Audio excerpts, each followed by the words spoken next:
मुल्क भर में एक दिन इंतखाबात करवाने के मामले पर सुप्रीम कोर्ट ने तमाम सियासी जमातों को नोटिस जारी कर दिया, जबकि अदालत का सबको मिलकर कोई हल निकालने का मशवरा। इसी हवाले से नुमाइंदा वॉइस न्यूज वकार हुसैन की रिपोर्ट देखिए। बिल्कुल, इस वक्त मैं मौजूद हूँ सुप्रीम कोर्ट में और आज जो है सुप्रीम कोर्ट की जानिब से सख्त रिमार्क्स दिए गए हैं। आज हमारे साथ सीनियर वकील अली गौहर साहब हमारे साथ मौजूद हैं। आइए इनसे बातचीत करते हैं कि आज जो चीफ जस्टिस ने रिमार्क्स दिए हैं, क्या इसके बावजूद भी इलेक्शन करवाया जाएगा या नहीं करवाया जाएगा, इस पर क्या कहना है इनका। आइए बातचीत करते हैं।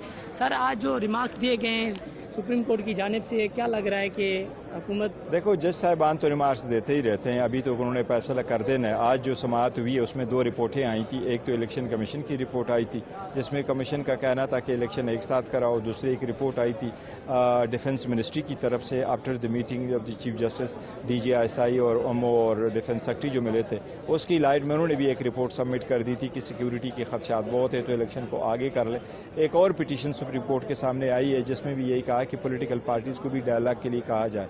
उस पर सुप्रीम कोर्ट ने सख्त रिमार्क्स भी दिए। उनका कहना तो यही था कि डिफेंस मिनिस्ट्री के पास जो रिपोर्टें हमें दफ्तर में दिखाई गई है, ये पहले दौरान समाअत हमारे साथ शेयर नहीं की गई थी।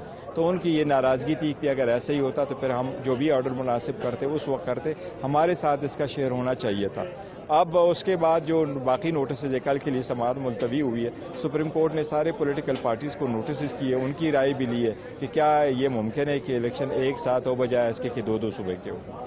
अब क्या लगता है सर कि इसके बाद जो सियासी पार्टियां हैं उनको क्या लाया अमल हो सकता है, और 90 दिन के अंदर जो 14 अप्रैल को जो है उसकी डेट ख़त्म हो चुकी है, उसके बावजूद भी इस चीज़ को आगे जो ले जाना, ये तो आइन की खिलाफ वर्जी है। ये बिल्कुल आइन की खिलाफ वर्जी वो सुप्रीम कोर्ट ने खुद भी ऑब्जर्व किया। सुप्रीम कोर्ट ने ऑर्डर भी दिया, लेकिन अगर सुप्रीम कोर्ट एक और पिटीशन इंटरटेन कर रही है और इस पिटीशन पे सब की राय ले रही है तो फिर हालात कोई सख्ती नज़र आ रहे हैं। तो मुझे तो नज़र नहीं आ रहा फिर कि 14 तारीख को इलेक्शन होंगे। अगर होने हुए नज़र आते तो सुप्रीम कोर्ट को आज चाहिए था कि पहले भी एक ऑर्डर कर चुके थे कि पैसे आप रिलीज़ करें, और लास्ट ऑर्डर पैसों के लिए पहले ऑर्डर के मुताबिक 10 अप्रैल था।